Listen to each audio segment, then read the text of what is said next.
Good evening. I'm going to continue on page 44.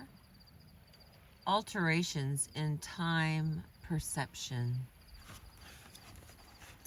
We are in chapter 3, so this will probably be 3.1. In peak moments in sports, the athlete's sense of time is also altered. Often it is perceived as moving more swiftly, as in the case of a chess player who said, "Time passes 100 times faster. In this sense, it resembles the dream state." Or, time can be compressed into a centered moment in which there is neither before nor after. In an article on outstanding experiences in sport, Jo Ann Holtz observes, "The sense of time is disoriented. A single play may seem like forever, or an inning may seem like only a second. There is no conscious sense of past time or future time.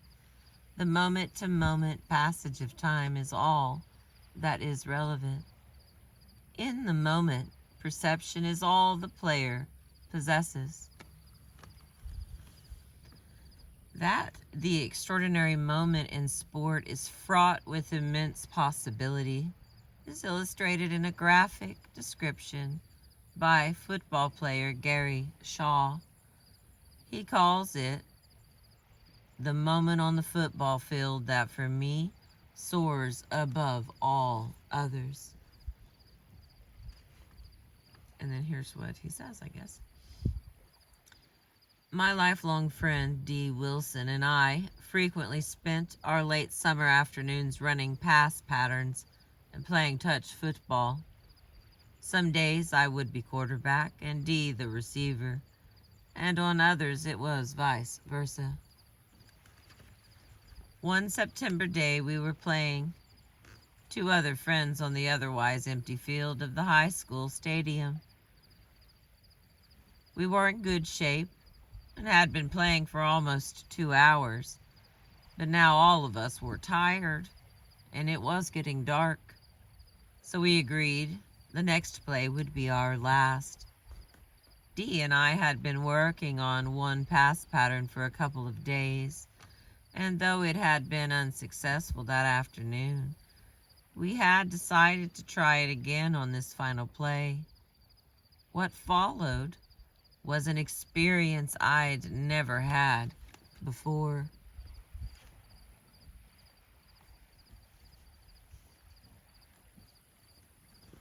At the end of this pattern, Dee was to be about 30 yards downfield, angling for the corner of the end zone.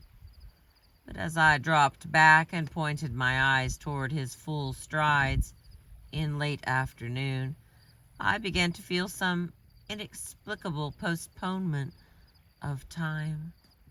My mind was quick and clear, yet all physical movement fell into a lingering genius, all right, of departure. All right, let's try that again. At the end of this pattern, Dee was to be about 30 yards downfield, angling for the corner of the end zone.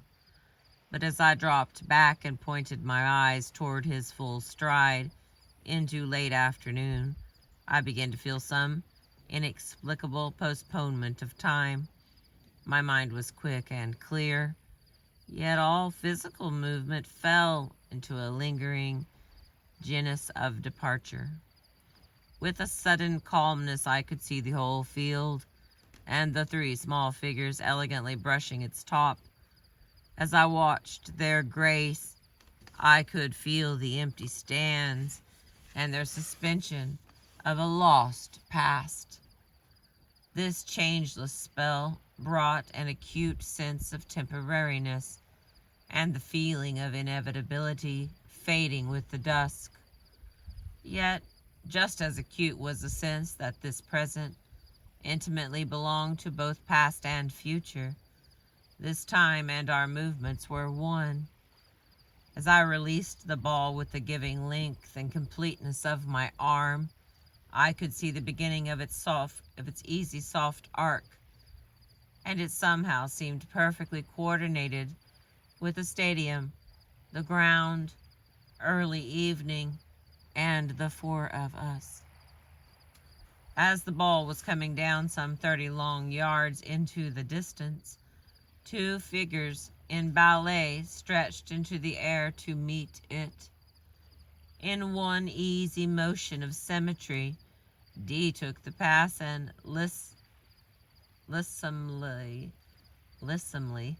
yielded to a surging turf, then slowly and gently separating himself from the stadium ground, he turned to me and grinned.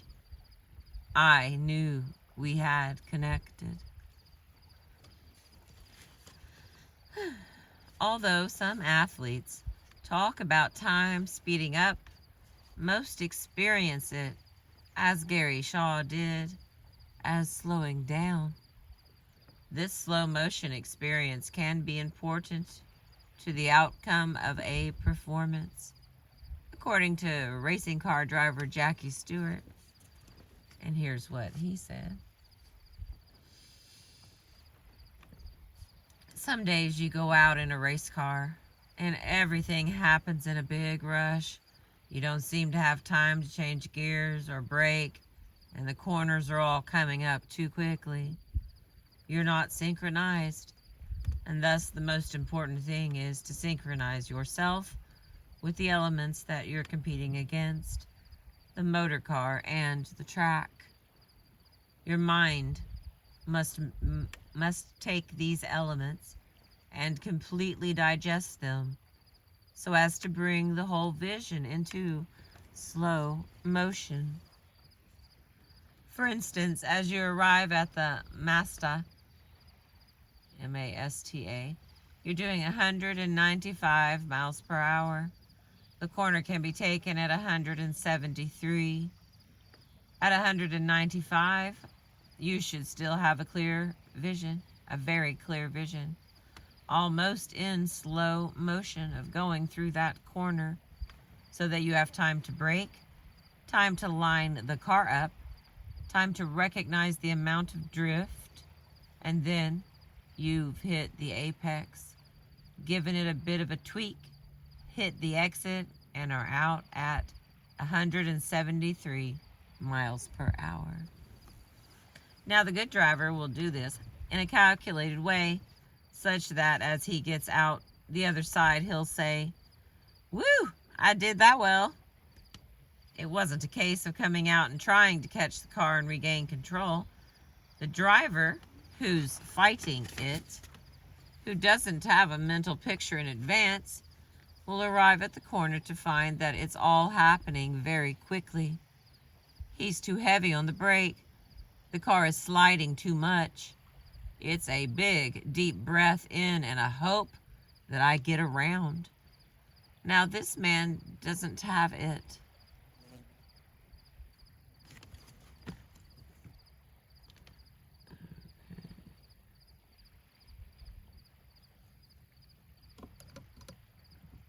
Sometimes I have these good ideas and then there we go. All right.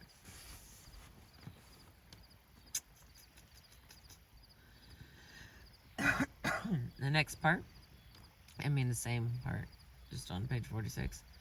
Runner Steve Williams says, if you do 100 right, that 10 seconds seems like 60.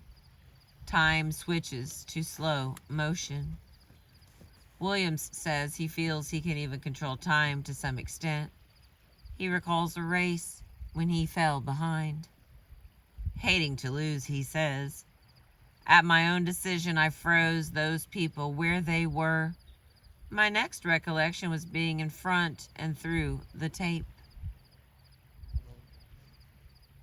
In the most intense moments of a football game, John Brody claims that time seems to slow way down in an uncanny way, as if everyone were moving in slow motion. It seems as if I had all the time in the world, to watch the receivers run their patterns, and yet I know the defensive line is coming at me just as fast as ever.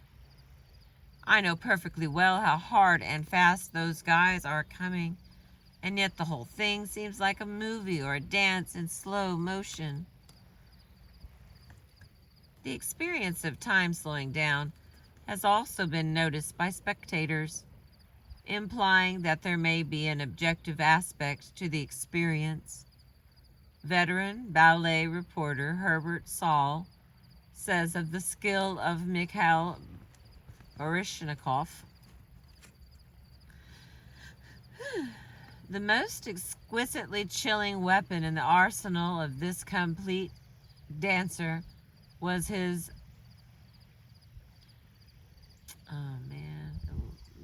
ballon, B-A-L-L-O-N, his ability to ascend in the air and stay there, defying gravity, excuse me, especially in the double tour en l'air. It looks like tour en l'air, in which the male dancer revolves 2 full turns before landing. The Stuttgart Ballet's Richard Kragen can turn 3 times in a blur of motion, but Baryshnikov did it in slow motion, and it was unbelievable. He blasted off with the hesitation and majesty of a spaceship. He turned once, twice, and every thread on his costume was plainly visible as he soared high above the audience like an astronaut looking back at Earth.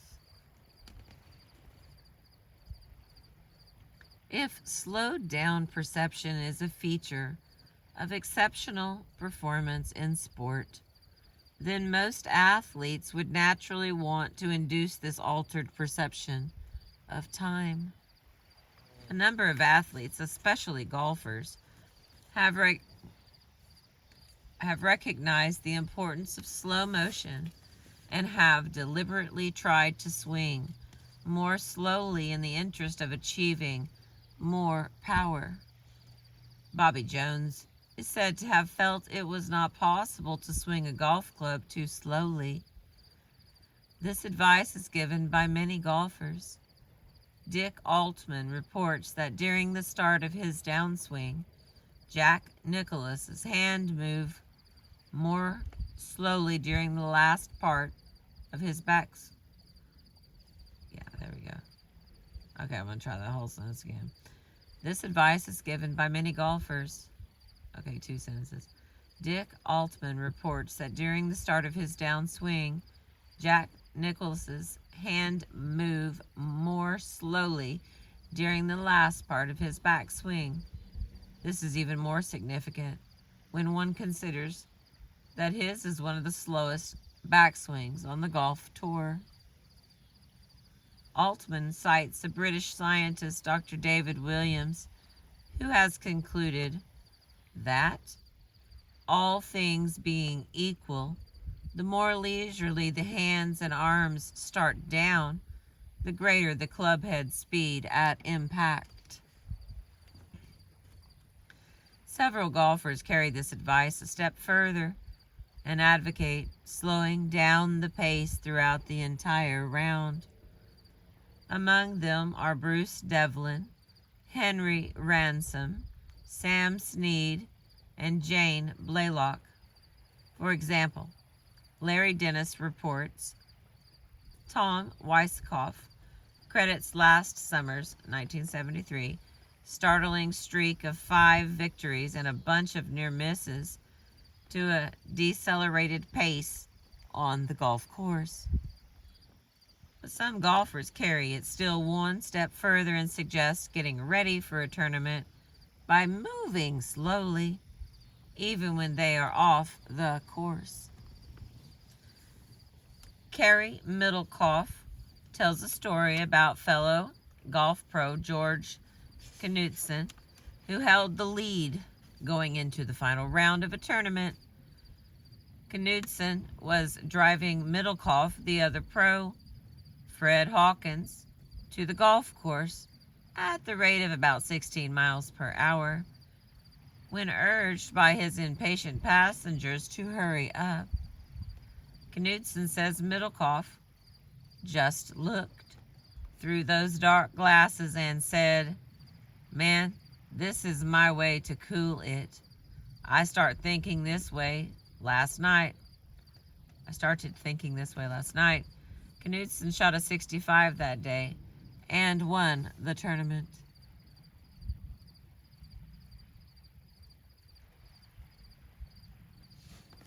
It is exciting to consider that even the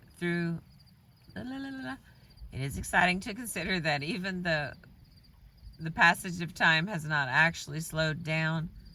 Nevertheless, the fact that it feels as if it has apparently enables the athlete to accomplish more, just as he would if in fact he did have more time, more amplitude. Classic study of what is known as time distortion was made by Cooper and Erickson in 1954. Working with 14 subjects, they used hypnosis to slow down the subject's perception of the passage of time. Under these circumstances,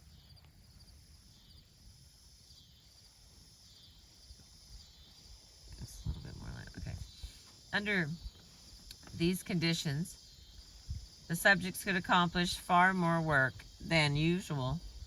For example, a college student who was gifted in designing clothes took 10 seconds to design a dress while in a state of hypnotic time distortion. Later, she said that to her the session seemed to last an hour. Ordinarily, designing a dress took her several hours. It has been suggested that altered time perceptions, as well as altered states of consciousness, such as hypnagogic imagery and creative reverie, are associated with various brainwave patterns. Pioneer studies have been reported in this area by Barbara Brown and Elmer and Alice Green. Keith Floyd speculates that time perception is related to brainwaves, and that this may explain some superior athletic feats. And here's what he said.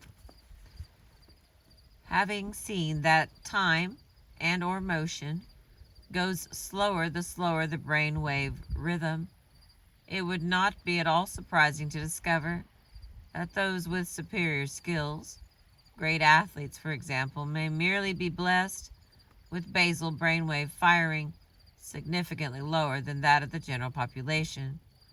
This may prove to be the critical difference between the star and the superstar. The baseball player firing alpha, for instance, might perceive the ball at no more than half the speed perceived by his teammate firing beta. One firing theta could carefully observe the approach and spin of the ball, examine the stitches, read the label, and have up to 4 times as much time to regulate the swing of the bat and make his moves.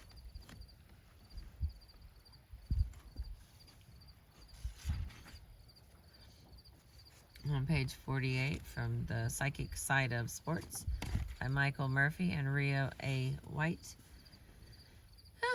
The Backward Glance and Life Review.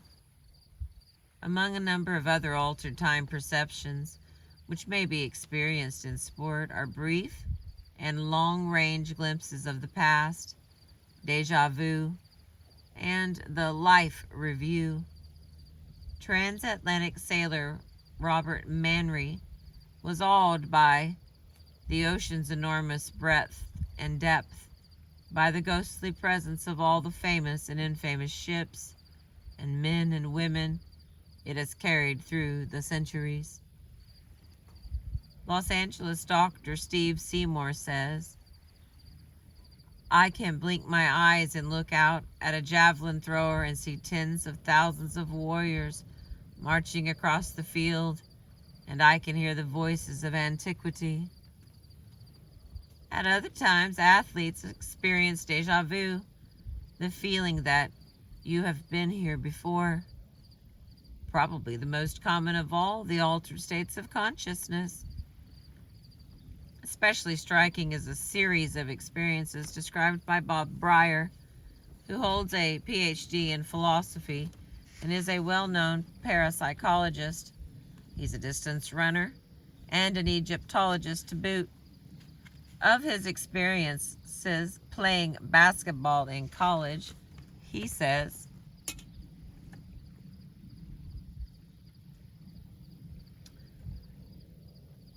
"We were playing at home, and I was dribbling the ball in the left corner near the out-of-bounds line. Suddenly, I had the feeling I had been in the situation before. By situation, I mean the crowd, my position with the ball, the man guarding me, etc. Now I had played on this court many times and realized that I had probably been in similar situations, but this had that special deja vu feeling.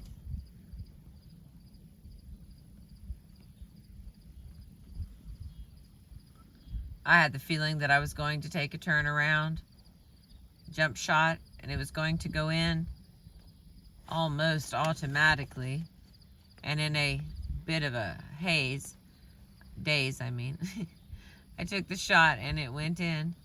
This was not a shot that I normally took, as I was the center intended to stay close to the basket. I didn't think much of the event till our next game, which was away. In the first half of the game, I had the feeling again when I was in the left corner with the ball. Again, I took the turnaround jumper and it went in. In all, I had the feeling 6 times during my senior year. The third time I had it, I knew I couldn't have been in that spot before because I had never played on that court. Still, I had the feeling. Took the turnaround jumper and it went in. The last time I had the feeling, it was at a crazy time to take the shot. I was guarded closely by a man at least 4 inches taller than I. Still, I went up, arching the ball much higher than I normally would to clear his hands, and it went right in. My overall field goal percentage for that year was 43%, so the 100% on the 6 shots was considerably higher than my average." Breyer's account is particularly interesting because it recurred several times, unlike many deja vu experiences, and because successful shooting was associated with it. During special moments in sports, some athletes have seen their entire lives flash before them. This life review is also quite common at moments near death, as Raymond Moody has recently shown. Tom Simmons, who trained and raced with Steve McKinney when the latter broke the world speed ski record,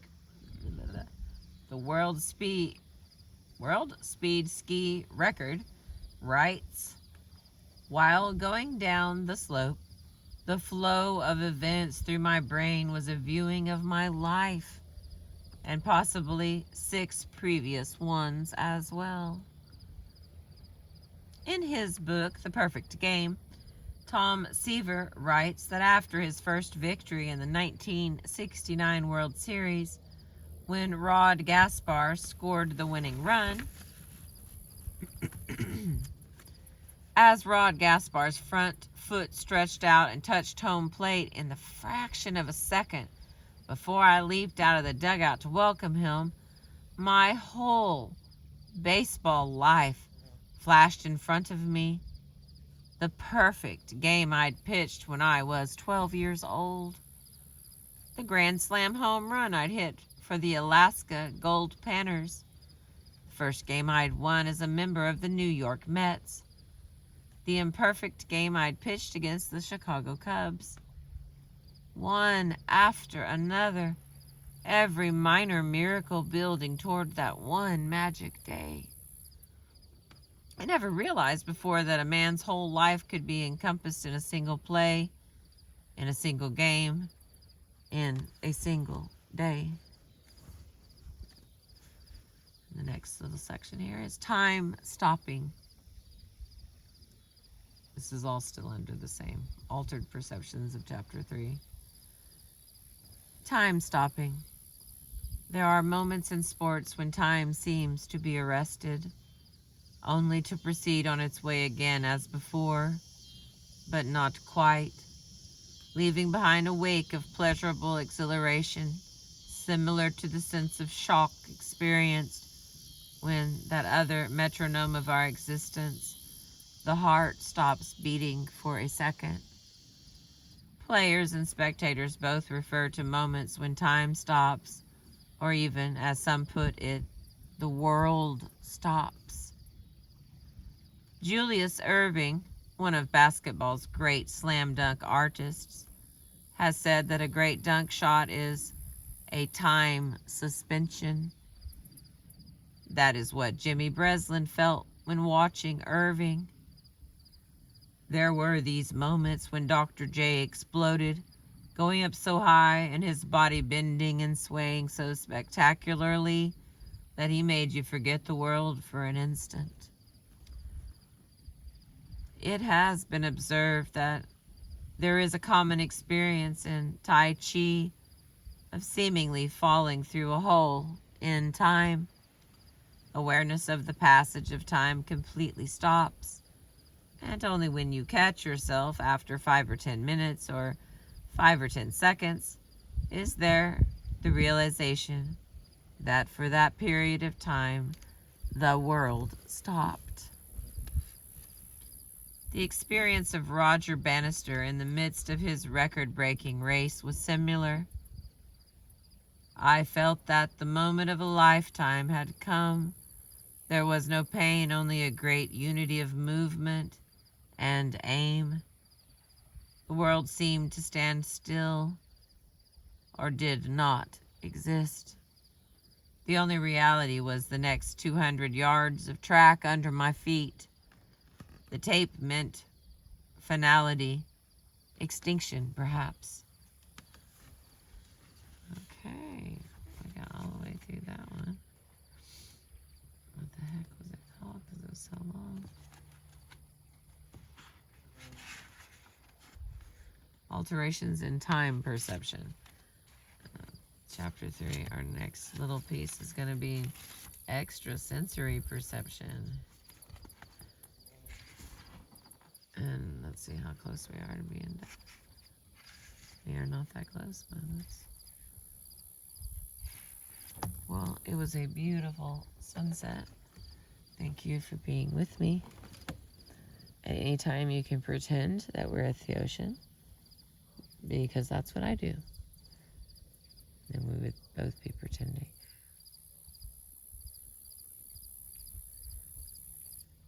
Thank you for being with me. I appreciate you.